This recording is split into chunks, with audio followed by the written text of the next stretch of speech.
Hello. The mission story of June 7, 2025, is coming from Indonesia.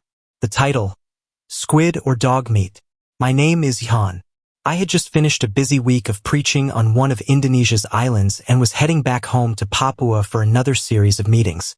I was supposed to fly, but when I got to the airport, the flight was fully booked. I was disappointed at first, but I bought a boat ticket for the 3-day voyage instead. I had no idea that choice would change my life forever. I traveled in the cheapest section of the boat, the economy deck. It was a long, crowded hall where passengers slept side by side on the floor. During the day, we passed the time chatting and sharing meals. That's where I met her, Ingrid, a quiet, kind woman sitting not far from me. To be friendly, I offered her some of my food, steamed squid with a little oil. She politely declined. Thinking she didn't like squid, I tried again, this time offering some dog meat I had picked up from a street vendor before boarding. She refused again. "I don't eat that kind of food," she said gently. I was puzzled. Why not? Her answer was simple, but it stopped me, because I'm a Seventh-day Adventist. At the time, I didn't know much about Adventists, just that I had once taught a student who was one years ago. But I respected her. She didn't argue. She didn't judge.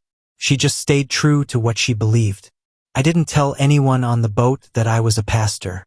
But in Papua, where faith is part of our sailing culture, it's common for the ship captain to ask near the end of the voyage, "Is there a pastor on board who can lead us in prayer and worship?" On the final day, that call came. I stepped forward and led the worship. When Ingrid found out I was a pastor, something shifted. She seemed a little distant, maybe surprised. But before we parted ways, I asked if we could stay in touch.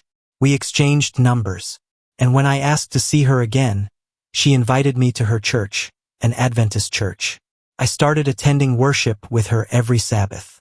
At first, I was just visiting, but after a few weeks, something strange began happening.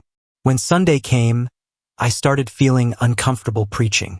I felt out of place in my own church. I even made excuses to avoid the pulpit. So I opened the Bible again, this time with new eyes.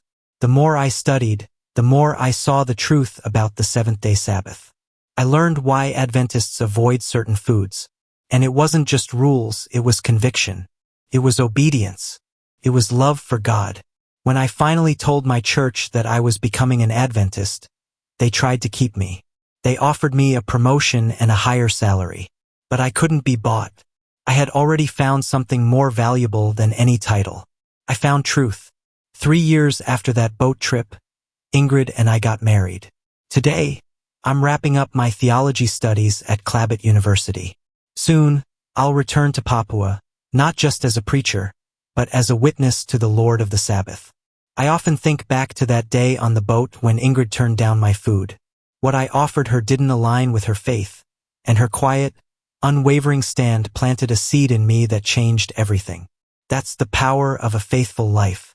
Not loud, not forceful, just faithful.